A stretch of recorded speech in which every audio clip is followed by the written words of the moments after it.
Assalamualaikum warahmatullahi wabarakatuh. Perkenalkan, nama saya Nur Sabrina. Saya akan menjelaskan materi tentang psikologi pendidikan.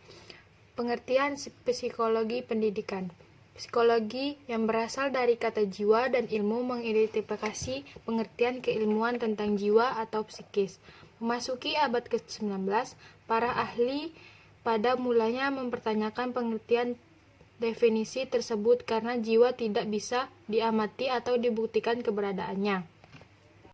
Hal yang membuat bisa diamati dan diperhatikan adalah perilaku manusia yang tampak wujudnya. Kemudian muncul juga istilah organisme, di mana memiliki arti bahwa psikologi merupakan ilmu yang mempelajari tingkah laku manusia dan juga makhluk hidup lainnya. Psikologi merupakan pendidikan ilmu yang mempelajari dan memahami, juga mengembangkan pendidikan sebagai tujuan utamanya. Tujuan utamanya memahami pendidikan, maksudnya adalah memahami perilaku pada semua orang yang terlibat dalam proses pendidikan seperti peserta didik, guru, kepala sekolah, nuansa akademik, budaya sekolah, keyakinan yang dianut, norma kedisiplinan, pakaian, dan sebagainya. Metode psikologi pendidikan. Pertama, observasi. Observasi adalah suatu cara, yaitu mengamati tingkah laku dan memperhatikan secara psikis.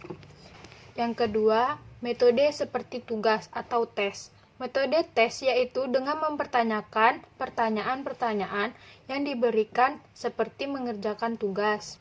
Yang ketiga, eksperimen. Eksperimen dalam metode ini, penelitian sengaja menimbulkan gerak atau pernyataan jiwa yang dijadikan rangsangan-rangsangan. Yang keempat, kuesioner atau angket. Kuesioner merupakan alat ukur atau suatu instrumen mengumpulkan data. Yang kelima, metode klinis. Metode klinis merupakan metode psikologi pendidikan dengan cara mengamati sambil berbincang-bincang atau bertanya-tanya dan bermain bersama. Metode retrospeksi. Metode ini adalah metode dengan cara mempelajari perubahan yang terjadi atau pengalaman yang dimiliki individu di masa lampau. Metode introspeksi. Metode ini adalah metode kebalikan dari introspeksi. Memiliki arti yaitu penyelidikan terhadap perubahan-perubahan kejiwaan orang lain. Gejala psikologi. Setiap orang mempunyai sisi psikologis, di mana sisi ini berdampak pada hal-hal tindakannya atau biasa disebut gejala jiwa. Bentuk-bentuk gejala psikologis siswa dalam belajar. Pertama, penginderaan dan sensasi atau persepsi. Penginderaan. Penginderaan adalah kemampuan otak untuk menerjemahkan stimulasi seorang anak satu sama lain. Persepsi. Persepsi adalah sebuah proses saat ataupun kimiawi yang mengenal alat indera. Yang kedua, memori. Memori merupakan simpanan informasi yang diperoleh dan diresap dari lingkungan yang kemudian diolah sesuai dengan individu yang bersangkutan. Yang ketiga, berpikir. Berpikir adalah pemecahan masalah, merupakan bagian dari proses berpikir. Sering dianggap merupakan proses paling kompleks di antara semua fungsi kecerdasan.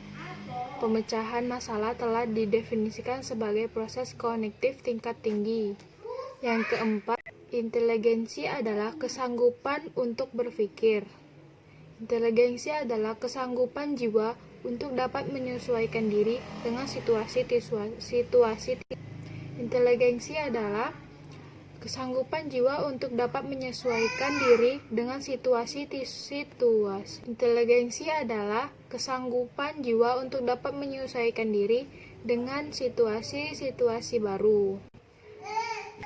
Emosi adalah reaksi terhadap seseorang atau kejadian. Emosi dapat ditujukan ketika merasa senang mengenai sesuatu, marah kepada seseorang. Motivasi. Motivasi adalah keadaan dalam diri subjek didik yang mendorongnya untuk melakukan aktivitas-aktivitas tertentu. Baiklah, hanya itu yang dapat saya sampaikan. Jika ada kekurangan, saya mohon maaf. Saya akhiri. Wassalamualaikum warahmatullahi wabarakatuh.